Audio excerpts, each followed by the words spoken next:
النبی اولیٰ بالمؤمنین من انفسہم، فرمایا یہ وہ محبوب ہیں جو تمہاری جانوں سے بھی تمہارے زیادہ قریب ہیں۔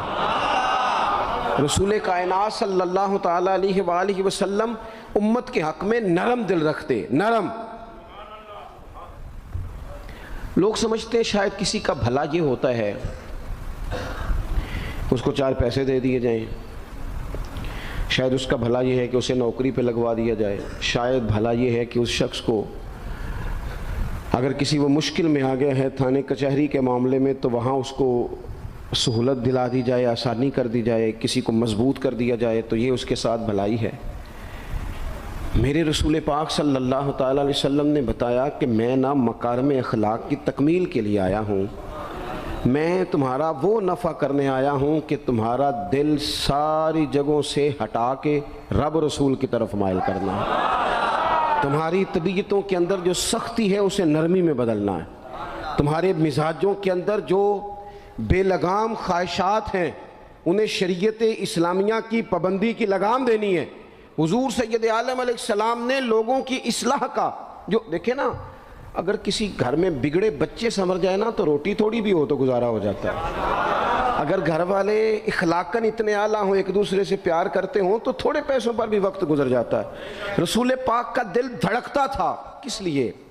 صرف اس لیے نہیں کہ لوگوں کو نوکریاں مل جائیں، مال مل جائے، لوگ جو ہیں ان کے گھر کشادہ ہو جائیں، بلکہ حضور کا دل دھڑکتا تھا کہ لوگ دوزخ سے بچ جائیں، جنت کی طرف ان کا سفر ہو جائے۔ ان کے دلوں سے حسد کو، تکبر کو، غرور کو، انا کو، خود پسندی کو، عجب کو نکال دیا جائے۔ یتلو علیکم آیاتنا ویزکیکم، ان کا تزکیہ کر دیا جائے، دل صاف کر دیے جائیں۔ رسول پاک صلی اللہ علیہ وسلم احساس کے ساتھ جاتے ہیں۔ ہمارے ہاں نا تبلیغ ہوتی ہے لیکن اس میں درد نہیں ہوتا، اللہ ماشاء اللہ اچھے لوگوں کی بات نہیں کرتا۔ لو میرے جیسے آدمی نے تقریر کرنی ہے، گھنٹہ گزارنا ہی ہے، تو پھر بعض اوقات نفس کی خواہشیں غالب ہوتی ہیں تو وہ اصلاح سے زیادہ شوق داد لینے کا غالب آ جاتا ہے۔ وہ آپ کو پتہ ہے نا، وہ ہمارے ہاں پھر وہ نقیب محفل بیچارہ کبھی بھاگ کے ادھر چلا جاتا ہے، کبھی بھاگ کے ادھر آتا ہے، کہتا ہے میں نے جملہ دینا ہے۔ اب وہ ایسے لگتا ہے جملہ نہیں دینے لگا، کوئی ایٹم بم دینے لگا ہے، جس میں اتنی اسے پریشانی، ایک جملہ کہنے لگا ہوں، سنبھال کے رکھنا، ضائع نہ کرنا، یہ نہ کرنا۔ وہ تو جملہ رہنے دے، تو آیت دے ہمیں کوئی قرآن پاک کی، تو ہمیں کوئی حدیث پاک سنا، تو سادی سی بات کر، یہ تو مطلب۔ اور پھر وہ داد کا اتنا شوق کہ جب تک سارے ہاتھ نہ کڑھیں، جب تک شمال جنوب والے نہ بول پڑیں تب تک بات نہیں ہوگی۔ یہ کیسی بات ہوئی؟ اصلاح کے اندر تو آپ کا درد آپ کی زبان سے زیادہ اثر رکھتا ہے۔ اقبال کہنے لگے کہ بات جو دل سے نکلتی ہے اثر رکھتی ہے، پر تو نہیں، پر طاقت پرواز مگر رکھتی ہے۔ وہ تو اڑتی ہے، وہ تو اس کی تو پذیرائی ہوتی ہے، اگر بات دل سے نکل رہی ہے تو۔ عزیز بھائی یاد رکھیے گا، حضور سید عالم علیہ السلام درد دل کے ساتھ دعوت دیتے لوگوں۔ 10 دن حضور نے طائف میں قیام کیا ہے، ایک بندے نے بھی کلمہ نہیں پڑھا، الٹا انہوں نے روڑے مارے، تکلیف دی۔ حضور واپس آ رہے ہیں، صحابی ساتھ ہے، باغ میں بیٹھ گئے، اتنی صحت مبارک پر انہوں نے معاذ اللہ تعالیٰ سنگ باری کی کہ خون مبارک بہہ رہا ہے۔ فوراً عرض گزار ہوئے، یا رسول اللہ صلی اللہ علیہ وسلم آپ دعا کر دیں یہ تباہ ہو جائیں۔ فرشتہ بھی حاضر ہو گیا، حضور آپ دعا کریں یہ تباہ ہو جائیں۔ لیکن محبوب کے دل میں نرمی ہے نا امت کے لیے، اگرچہ یہ ساری امت دعوت ہے اس وقت، پر اس وقت بھی نرمی ہے۔ محبوب کریم علیہ السلام نے ہاتھ اٹھائے، صحابی کہتے ہیں میرے دل میں خیال آیا اب یہ تباہ ہو ہی، میری طرف دیکھیں جی، اب یہ تباہ ہو ہی جائیں گے، اب کوئی نہیں بچا سکتا انہیں تباہ ہونے سے۔ لیکن حضور نے کیا کہا؟ کہا اے اللہ انہیں ہدایت دے دے، انہیں پتہ ہی نہیں یہ کیا کر رہے ہیں۔ فوراً عرض کی یا رسول اللہ ایک نے بھی کلمہ نہیں پڑھا، ایک نے بھی کلمہ نہیں پڑھا۔ کبھی پتھر مارنے والے کے لیے بھی دل میں احساس ہوتا ہے، ہمیں تو کسی نے کچھ بھی نہیں کہا، کوئی گالی نہیں دی، کچھ نہیں کہا، پر ہم سخت کیوں ہیں بھلا؟ وہ ہمارے پیچھے نہیں چلتا ہاتھ باندھ کے، جی میں ہاں نہیں ملاتا، ہمارا دل اس کے لیے سخت ہے۔ دو ہی تو بندے ٹھیک ہے دنیا میں، ایک میں ٹھیک ہوں اور ایک جو میری ہاں میں ہاں ملائے پوری وہ ٹھیک ہے۔ دونوں ہاتھ باندھ کے پیچھے چلے، تیسرے کو میں کیسے ٹھیک ہونے دیتا ہوں؟ میرا مزاج ہی نہیں، اللہ ماشاءاللہ ہماری طبیعت ہی نہیں ہوتی ایسی۔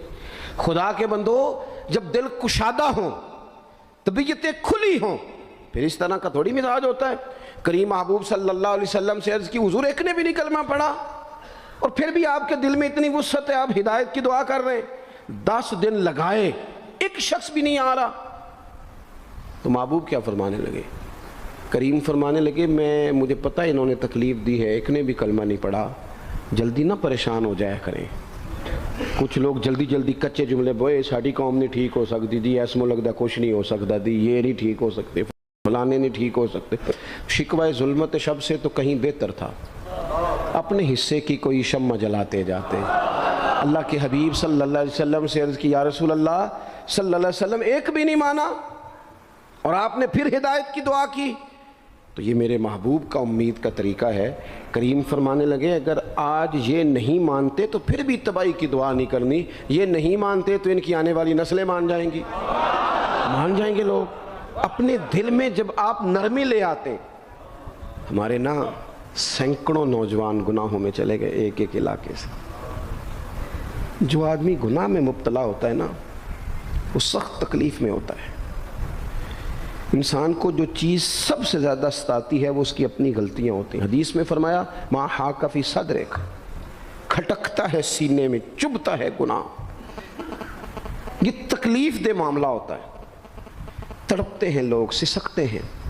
لیکن روایتی انداز سارا جب ہماری مجالس اور محافل میں ہو جاتا ہے، کوئی نہیں وقت دینے والا، پیار کرنے والا، تھپکی دینے والا، بازو تھام، کوئی نہیں۔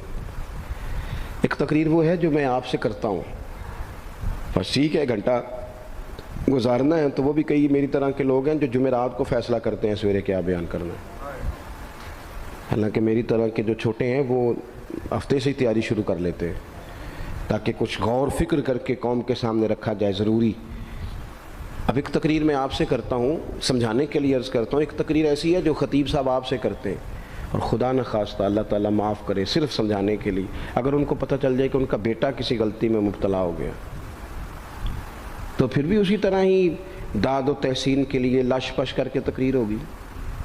نہیں، پھر یہ انداز نہیں ہوتا۔ پھر تو بچہ کو سامنے بٹھا کے باپ اپنی پگڑی اس کے پیروں میں رکھتا ہے، پھر تو ماں دوپٹہ پیروں میں رکھتی ہے، کہتی پتر میری کمائی نہ اجاڑ دینا، اور نہ پتہ چلا تو سگریٹ پینے لگ گیا، خدا خیر کرے، تیری مہربانی۔ سوتا نہیں، اس کا چہرہ پریشان ہے۔ اب بات آئی ہے نا، اب یہ وقت آیا تبلیغ کا، اصلاح کا۔ اسے منت کر کے سمجھایا، اس کو گزارش کی، اس نے کہا ابا جی غلطی ہو گئی تھی، آئندہ نہیں کرتا، پوری اس نے تسلی دی، پھر بھی نہیں سوتا۔ بچہ تو وعدہ کر کے چلا گیا، پھر بھی نہیں سویا، وہ اپنے کمرے میں چلا گیا اور اس نے مصلی بچھا لیا۔ کہا یا اللہ یہ میری عمر کی کمائی ہے، مالک اسے ہدایت دے دے۔ او بھائی جب تو اس انداز میں ملت کے ہر بیٹے کی اصلاح کرنے لگے گا، اور اس سے مراد صرف خطیب واعظ ہی نہیں، حضور نے ہم سب کے ذمہ لگایا تھا بلغ عنی ولو آیا، ہم سب کی ذمہ داری ہے لوگوں کے لیے، لوگوں کو قائل کریں۔ مجھے بتاؤ اپنی ذات کے حق میں قائل کرنا ہو تو کرتے ہیں کہ نہیں؟ ہوتا ہے نماز کی دعوت ہم کیسے دیتے ہیں؟ ہم کہتے ہیں پڑھ لیا کر نماز، اتنے پیسے کہاں لے کے جائے گا، یہی دعوت ہوتی ہے نا۔ وہ کہتا ہے تو نے اپنی قبر میں جانا اور میں نے، یہ تو ہے ہمارا دین کے حق میں، اور محفل میں آنا اگر ٹائم ملا تو ٹھیک، یہ ہے دین کے حق میں۔ اور جب اپنی باری آئے، کسی سے 50,000 روپے چاہیے تھے، فون کیا اس کو، ملنا تھا، وہ کہتا حکم کریں، کہتے نہیں ٹیلی فون والی بات نہیں، کہتے میں تو 2 بجے ملوں گا، تو 2:30 بجے مل پر میں مل کے کر دیں۔ پھر جاتے ہی اس سے 50,000 مانگا نہیں، پہلے منت کی، دکھ سنایا، پھر اسے ثابت کرایا کہ تیرے علاوہ دینا بھی کسی نے نہیں، سارے غلط بندے ہیں، تو ٹھیک ہے معاذ اللہ۔ پھر اس کو یہ بھی ثابت کرایا وقت پہ واپس کر دوں گا۔ اتنی ساری گزارش کر کے رو دھو کے جب وہ پورا قائل ہو گیا تو آخر میں کہا مجھے 50,000، صحیح کہہ رہا ہوں؟ ہاں نہ تو کرو نا، چلو ہلکا سا ایسے ایسے تو کرو نا، ہوتا ہے کہ نہیں ایسے؟ او بھائی اپنے حق میں قائل کرنا تھا تو تجھے سارا طریقہ آتا تھا، اور رب و رسول کے حق میں قائل کرنے کا تجھے طریقہ ہی نہیں آتا، تجھے پتہ ہی کوئی نہیں کہ کیسے قائل کرنا ہے۔ اپنے لیے تو نے قائل مائل کرنا تھا، سارا پتا تھا، سب خبر تھی کیسے منانا ہے، اور کسی کو مسجد کے لیے منانا تھا تو کہتا ہے جی میری کو مانتا ہی نہیں، میری کون سنتا ہے۔ آپ جب تک اس درد سے، زازان نام کا ایک گویہ تھا، بغداد میں گاتا تھا، آواز بڑی سریلی تھی، بڑے لوگ اس کے گرد جمع ہو جاتے، حضرت عبداللہ ابن مسعود رضی اللہ تعالیٰ عنہ۔ حضرت عبداللہ ابن مسعود، یہ وہ خوبصورت ہستی ہیں کہ محبوب نے فرمایا ان سے قرآن سیکھا کرو، یہ اسی طرح پڑھتے ہیں جس طرح میرے اوپر نازل ہوا تھا۔ حضرت عبداللہ ابن مسعود رضی اللہ تعالیٰ عنہ صحابہ میں مفتی، صحابہ میں قاری، بڑے آدمی۔ حضرت عبداللہ ابن مسعود ایک دن گزر رہے تھے کسی مقام سے جہاں بھی وہ رہتا تھا، تو وہاں اللہ معاف فرمائے گانے بجانے کی مجلس سجی ہوئی تھی، وہ گا رہا تھا۔ آپ گزرے تو کانوں میں ہلکی سی آواز گئی، قریب ایک شخص سے پوچھا یہ کون ہے، کس کی آواز ہے؟ کہا حضرت یہ زازان نام کا ایک گویا ہے۔ وہیں کھڑے کھڑے درد سے کہنے لگے کتنی سونی آواز ہے، کاش یہ قرآن پاک کی تلاوت کرتا، اتنی خوبصورت آواز ہے، کوئی تو ہو نا جو اس درد سے بات کرے، کاش یہ قرآن پاک پڑھتا۔ اور پھر دعا مانگتے آگے تشریف لے گئے۔ وہ جوان تھا، فارغ ہو کے باہر نکلا، لوگوں کا رش تھا۔ ایک شخص نے اسے روکے، کہا زازان ادھر آ، پتہ آج کیا ہوا؟ کہا جناب کیا؟ کہنے لگے جانتے ہو حضرت عبداللہ ابن مسعود کو؟ کہا جانتے ہیں۔ فرمایا وہ صحابی رسول صلی اللہ علیہ وسلم آج گزرے، تیری آواز ان کی سماعتوں سے ٹکرائی تو فرمانے لگے کاش یہ قرآن پاک پڑھتا۔ کہنے لگا صحیح بتاؤ انہوں نے میرا نام لیا ہے؟ صحیح بتاؤ میرے لیے کہا انہوں نے؟ میرے جیسے شخص کے لیے میں سوچ بھی نہیں سکتا، میں کہاں وہ کہاں، میرا نام لیا ہے؟ کہاں؟ تھوڑی دیر رکا، چند لمحوں پتہ نہیں سوچیں کہاں کہاں کا سفر کر کے آئیں۔ وہ ساری سوچیں درد بن کے آنسو بنی، اور پھر آنسو داڑھی پہ ٹپکے چہرے پہ آئے۔ پھر لوگوں سے پوچھنے لگا گھر کا پتہ بتاؤ گے؟ کہا وہ فلاں جگہ پہ موجود ہیں۔ دوڑا گیا، دروازے پہ دستک دی، حضرت عبداللہ ابن مسعود آئے۔ کہا کون ہو بیٹا؟ کہنے لگے حضور میں وہی ہوں جس کے بارے میں آپ نے کہا تھا کاش یہ قرآن پڑھتا، میں آ گیا ہوں، پڑھا دے مجھے قرآن پاک، پڑھا دے۔ کوئی بیٹھا ہوا مجھے دور دعا دیتا ہے، میں ڈوبتا ہوں پر سمندر اچھال دیتا ہے۔ کسی سے تو آپ پیغام حق کہیں، کسی کو تو دعوت خیر دیں، یہ سب سے بڑا بھلا ہے۔ اگر کسی بد اخلاق کو با اخلاق کر دو گے نا، اس کی بیوی سکون میں آ جائے گی، اس کی ماں آرام سے سونے لگے گی، اس کا باپ کہے گا وہ حد ہو گئی، میرا پتر ٹھیک ہو گیا ہے، تمیز سے بات کرنے لگا ہے۔ بچے پریشان ہوتے ہیں، بچے، میں بیٹھا تھا کھانا کھا رہا تھا گھر میں، تو میرے گھر والے کہنے لگے مدرسے کا کوئی بچہ باہر ہے، بڑا سخت رو رہا ہے۔ میں نے بلاؤ، کسی استاد نے ڈانٹ دیا ہوگا، تو بچہ میرے پاس ہے تو اس کا وجود کانپ رہا تھا۔ میں نے کہا پتر کیا ہوا؟ کہنے لگا پیر صاحب وہ میری امی تھے ابو کار فیر پہ لڑ دینے، کرو فون آیا ہے۔ تو میں نے کہا بیٹا پریشانی کی کیا بات ہے؟ کہنے لگے بڑی سخت لڑائی ہوتی ہے، میرے والد میری اماں کو مارتے ہیں، پھر ہم سارے بہن بھائی نا چار پنجوں کے نیچے چھپتے ہیں۔ تو وہ دور ہے، اس وقت تو 1.5 گھنٹے کا فاصلہ ہے، دور ہے میرا گھر، پر پتہ نہیں ہمارے گھر کیا ہو جائے گا۔ پیر صاحب آپ دعا مانگے نا، آپ دعا کریں نا، اس بچے کی کیفیت اور اس کے اوپر چھائی ہوئی آزمائش اور اس کے طبیعت میں اسے دیکھ کے میرے آنسو نکل گئے۔ کچھ دنوں کے بعد میں نے اس کے باپ کو بلایا، میں نے کہا خدا کے بندے، تیری انا اور تیری بیوی کی انا اتنی سخت ٹکراتی ہے کہ تیری اولاد پس کے رہ گئی، کاش تو رسول اللہ کی اس صفت سے آگاہ ہوتا کہ خدا کے بندوں کو معاف کر دو، اللہ تمہیں معاف فرما دے گا۔ کاش تمہارے اندر وہ کیفیات ہوتی، تمہارے بچے میلوں دور رہ کے بھی تڑپتے ہیں کہ جانے گھر میں، کیوں؟ اس لیے کہ گنجائش نہیں دلوں میں، کوئی اخلاقی تعلیم نہیں۔ ہم نے اپنے گھروں کو خود اپنے ہاتھوں سے اتنا آزمائش کا گھڑا بنا لیا ہے، لڑائیاں جھگڑے مصیبتیں، کیوں؟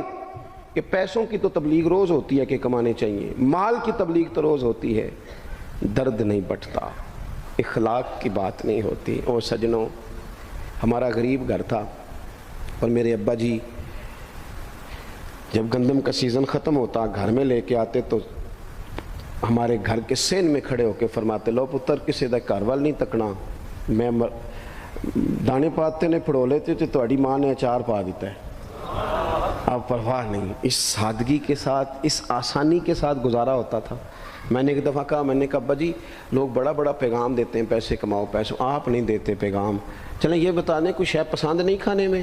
کہنے لگے بیٹا بھوک لگی ہو تو ہر شے پسند، نہ لگی ہو تو نخرا ہی نخرا، اگر طلب ہوگی تو یہ بھی تمہیں نفع دے گا، لیکن اپنے گھر میں سکون رکھنا، اطمینان رکھنا، اس ٹینشن سے اپنے ایک دوسرے کو اخلاق کا سبق پڑھائیں، دلوں کی نرمی کا درس دیں، تھوڑی سی کوشش کریں جس سے ہمارے گھر بچ جائیں۔ اور اگر کوئی بندہ گناہ گار نظر آئے تو اس پر تنقید نہ کریں، تنقید نہ کریں، مجھے صحیح بتانا، دل پہ ہاتھ رکھ کے۔ خدا نہ خواستہ کسی کا بچہ بچی معاذ اللہ، اللہ بچائے سب کو، بگڑ جائے تو کیا وہ چوک میں کھڑے ہو کے چسکے لے لے کے بتائے گا کہ بچہ میرا بگڑ گیا؟ بولو سارے، بولو جلدی سے۔ تو پھر پڑوسیوں کا بچہ بگڑا ہے تو پھر چسکے کیوں لیے؟ گلی میں کسی کی بیٹی سے معاذ اللہ خدا نہ خواستہ کوئی ایسی غلطی ہو گئی تو جگہ جگہ باتیں کی، تیاں سانجیاں نہیں ہوندیاں؟ اپنے بچے کے بارے میں جب تو کہتا ہے چھپ جائے بات، دیکھنا۔ حضرت سیدنا جنید بغدادی کہتے ہیں میرے ماموں تھے حضرت سری سختی، میں اپنے ماموں سے ہی بیعت تھا، انہی کی خدمت میں رہتا تھا۔ فرماتے ہیں ہم جا رہے تھے، ایک دن انہوں نے چھڑی پکڑی ہے، ایک ہاتھ میں مجھے تھاما ہے، تھوڑا آگے گئے تو رش تھا، چند لوگ کھڑے تھے، تو حضرت سری سختی مجھ سے کہنے لگے جنید دیکھ تو صحیح رش کیوں ہے؟ تو میں گیا تو ایک نوجوان شراب پی ہے، معاذ اللہ نشے میں دھت لیٹا ہے، ارد گرد لوگ کھڑے، اور وہ چونکہ پوری طرح اس پر نشہ غالب ہے تو اول فول باتیں کر رہا ہے، لوگ بھی اس کے ساتھ جو ہے وہ ہنسی مذاق کر رہے ہیں، اس کا مذاق اڑا رہے ہیں، رش ہے۔ میں نے آ کے کہا حضور دفع کریں، ایک شرابی لیٹا ہے، لوگ بھی مذاق اڑا رہے ہیں اور بس ایسے شوگر لگا ہوا ہے۔ سارے لوگ تماشبین نہیں ہوتے۔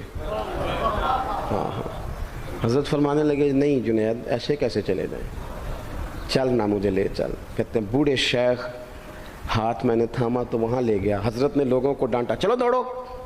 پرانے زمانے میں لوگ بزرگوں کی حیا کرتے تھے، سب لوگ وہاں سے چھٹ گئے۔ کہتے ہیں مجھے فرمانے لگے جنید جا پیالے میں پانی لا۔ کہتے ہیں میں ایک پیالے میں پانی بھر کے لایا، انہوں نے اپنے بوڑھے ہاتھوں سے اس کا منہ دھویا، اس کے چہرے پہ پانی ڈالا، اس کا منہ صاف کیا، پھر اسے کھڑا کیا، اسے گھر بھیجنے کو کہا۔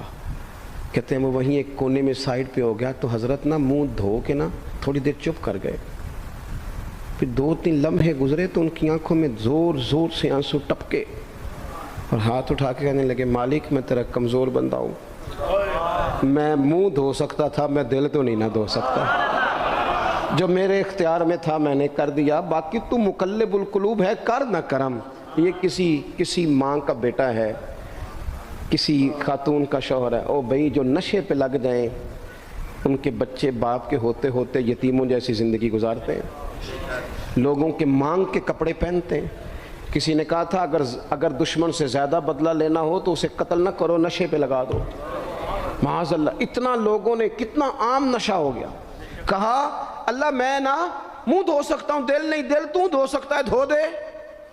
کہتے ہیں یہ کہہ کہ حضرت اٹھے تو میں نے عرض کی حضور ایسے منہ دھویا کیوں آپ نے؟ تو فرمانے لگے اس لیے دھویا ہے کہ جب تک منہ سے بدبو آتی رہے گی اتنے لوگ سونگتے رہیں گے، اس کے شرابی ہونے کے گواہ بنتے رہیں گے، میں نے اس لیے دھو ڈالا ہے کہ ہو گئے پیچھے جو ہو گئے مزید گواہ نہ بنے۔ حضرت سری سختی کہتے ہیں حضرت جنید بغدادی کہتے ہیں میں نے اسی رات تہجد کے وقت اٹھ کے حضرت کو وضو کرایا، میں نے ان کا بازو تھاما، میں ہی ان کو مسجد میں لے کے گیا۔ کہتے ہیں جب ہم مسجد میں پہنچے تو وہ کل دوپہر والا شرابی ہم سے پہلے مصلی پہ بیٹھا تھا۔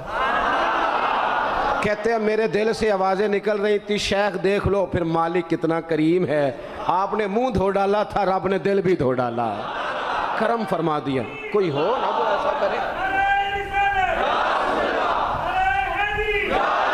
آؤ نہ سنگیوں ملیں، ایک دوسرے کا منہ تو دھونا شروع کرے نا، آؤ نا ایک دوسرے کو یہاں تک وضو کا پانی تو فراہم کرے نا، کچھ تو خیر تقسیم کرے۔ اخلاق کی تربیت میں دیکھتا ہوں ہمارے وطن میں اضطراب ہے، بے چینی ہے، اس طرح کا ماحول بنایا گیا ہے کہ لوگ ایک دوسرے کے حق میں سخت ہو گئے ہیں، مزاجوں میں تلخیاں ہیں، لڑتے جھگڑتے ناراض ہوتے لوگ، بگڑتے کوستے ڈانٹتے شکوے کرتے لوگ۔ شکوہ جو ہوتا ہے نا یہ بندے کو بے چین کر دیتا ہے، شکر بندے کو سکون میں مبتلا کرتا ہے۔ شکوے آزمائشیں اپنے دلوں میں وسعت لائیں، ایک دوسرے کو اصلاح کی طرف لائیں، ایک دوسرے کو پیغام دیں، ایک دوسرے کی تربیت کریں، تھوڑا سا حوصلہ، تھوڑا سا صبر، تھوڑی سی گنجائش اپنی طبیعتوں میں پیدا کریں۔ اپنے بچوں پر سب سے زیادہ نگرانی یہ کریں کہ ان کا اخلاقی معیار کیا ہے۔ اگر میں اور آپ خدا نہ خواستہ بچوں کو صرف یہ تربیت دیں گے نا کہ وہ پیسہ پیسہ پیسہ پیسہ، شادیاں بھی پیسے دیکھ کے کریں گے، تو یاد رکھنا پھر ایک دن وہ یہ بھی کہیں گے کہ ابا کاش تم کو ڈھابے کا کام کرتا تو آج ہمارے پاس بھی پیسے ہوتے۔ پھر باپ سے بھی پیسوں کا ہی مطالبہ ہوگا، پھر لوگ ماں باپ بھی پیسوں کے لیے چھوڑ کے چلے جاتے ہیں۔ پھر جب آپ نے تربیت جس چیز کی تھی تو نتیجہ بھی تو وہی برآمد ہوگا۔ یہ تو نہیں ہو سکتا کہ بندہ بیج کوئی اور لگائے اور درخت کوئی اور نکلے، یہ ہو نہیں سکتا۔ اگر ہم اپنے باپ سے روز جھگڑا کریں گے 5 مرلے کے لیے تو یاد رکھنا پھر ہمارا بیٹا 1.5 مرلے کے لیے بھی جھگڑا کرے گا، پھر معاملہ اس طرح کا مرتب ہوگا۔ ایک دوسرے کو اخلاقی پیغام دینا ضروری ہے۔ آخری بات آپ کی خدمت میں یہ عرض کرنی ہے، اور یہ میری خواہش ہے کہ آپ اس پر زیادہ توجہ کریں گے انشاءاللہ۔ آپ سارے ویڈیو بنائیں، مجھے کوئی اعتراض نہیں، پر مہربانی کریں دیکھیں تو میری طرف نہ۔ جب آپ لائیو چلاتے ہیں تو پھر اسی کو دیکھتے ہیں، وہ پھر کہتا ہے کہ یہ کمنٹس آ گیا تو دوسرا آ گیا۔ اللہ کرے میری بات آپ کے دل میں اتر جائے۔ آپ تھوڑی سی توجہ کریں، میں کیا عرض کرنا چاہتا ہوں، غور کریں میرے بھائی۔ ملک میں نا مہنگائی تیزی سے عروج پکڑ گئی ہے، اور مہنگائی جب ہوتی ہے نا تو امیروں نے تو مال بیچنا ہوتا ہے تو ان کا دگنا ہو گیا تو وہ تو اور امیر ہو گئے، تو غریبوں کے لیے مشکلات بڑھ گئی ہیں۔ جو طبقات بیچارے تنخواہ دار تھے، کمزور تھے، میری طرف دیکھیں جناب، وہ اور کمزور ہو گئے۔ ہمیں زیادہ تو نہیں لیکن اتنا ضرور کرنا چاہیے۔ یہ قرآن پاک دے دیں جی، مجھے دے دیں، لے لیا تشریف رکھیں آپ۔ عزیز بھائی تھوڑا سا نا، زیادہ نہیں، 3 لوگ مل کے ایک غریب آدمی کا خیال تو رکھ ہی سکتے ہیں نا، لیکن غریبوں سے بھی عرض کروں گا، سہارا بندوں کو نہیں بنایا کرتے، سہارا رب رسول کو بنایا کرتے۔ کسی سے تھوڑی سی مدد لینا تو ٹھیک ہے، چلو آگے جانے کے لیے تھوڑا سا سہارا لے لیں کہ اب مشکل ہے تو یہ کراس نہیں ہو رہا رستہ، تھوڑا سا سہارا تو لے لیں، لیکن جو لوگ مستقل سہاروں پہ آ جاتے ہیں ان کا تو پھر اپنی طاقت ہی ساری ختم ہو جاتی ہے۔ گردن کو جھکا دیتا ہے خیرات کا پتھر، جہاں میں مانگنے والوں کے سر کبھی اونچے نہیں ہوتے۔ تھوڑی سی ہم نے ایک دوسرے کی مدد کرنی ہے۔ جو لوگ زیادہ مالدار ہیں ان سے میری گزارش ہے کہ تھوڑے سے خرچے کم کر لیں، اپنے ہاتھوں سے تقسیم کریں۔ یہ چھوڑ دیں کہ وہ میرے چچا کے جو بیٹے ہیں وہ میرے ساتھ اچھا سلوک نہیں کرتے، وہ فلانے ہیں، وہ ان کا سلوک اگر وہ کریں گے تو اللہ سے اجر لیں گے۔ آپ اگر ان کو محسوس کرتے ہیں نا وہ غریب ہیں، ماموں کے بیٹے، چچا کے بیٹے، گلی والے، محلے والے، تو تھوڑا تھوڑا کر کے اپنے بھائیوں کی مدد کرنی شروع کریں۔ دیکھو عید پہ کپڑے تھوڑے لے لو نا، ویسے بھی سوٹ کی ضرورت تو صرف عید پڑھنے کے لیے، بعد میں تو کپڑے بدل کے گوشت کرتے ہیں، تو بچے ویسے سوئے رہتے ہیں سارا دن۔ تھوڑی سی نا اپنے اضافی خرچے کم کریں۔ غربا کی تھوڑی، یہ عید گزری تھی نا چھوٹی تو شادیاں شروع ہو گئی تھیں، میرے پاس لوگ بہت زیادہ آتے ہیں، چونکہ نیک آدمی سمجھ کے اچھا گمان کر کے لوگ دعاؤں کے لیے کہتے ہیں، تو ان کے دکھ سن کے نا تو کئی دفعہ سوچتے ہیں کہ یار یہ جو امیروں نے اتنے مہنگے مہنگے ہوٹلوں میں روٹیاں کھائیں، اتنی مہنگی مہنگی گاڑیاں پجارو، یہ اللہ کے حضور جواب بھی تو دینا ہے نا۔ ہم نے ایک دوسرے کا خیال چھوڑ گئے، 2-4 باتیں سوچ کے نا، وہ جی اس کے گھر میں 3 لوگ ہیں، کام کیوں نہیں کرتے ہیں؟ خدا کے بندے کرتے ہیں کام، لیکن محنت سے نہیں ملتا، خدا کے فضل سے ملتا ہے۔ تیرے اوپر فضل ہے، تجھے اب باتیں آتی ہیں، لیکن کئی دفعہ سارے بھی کریں تو رزق جب ہی آتا ہے جب رب چاہتا ہے۔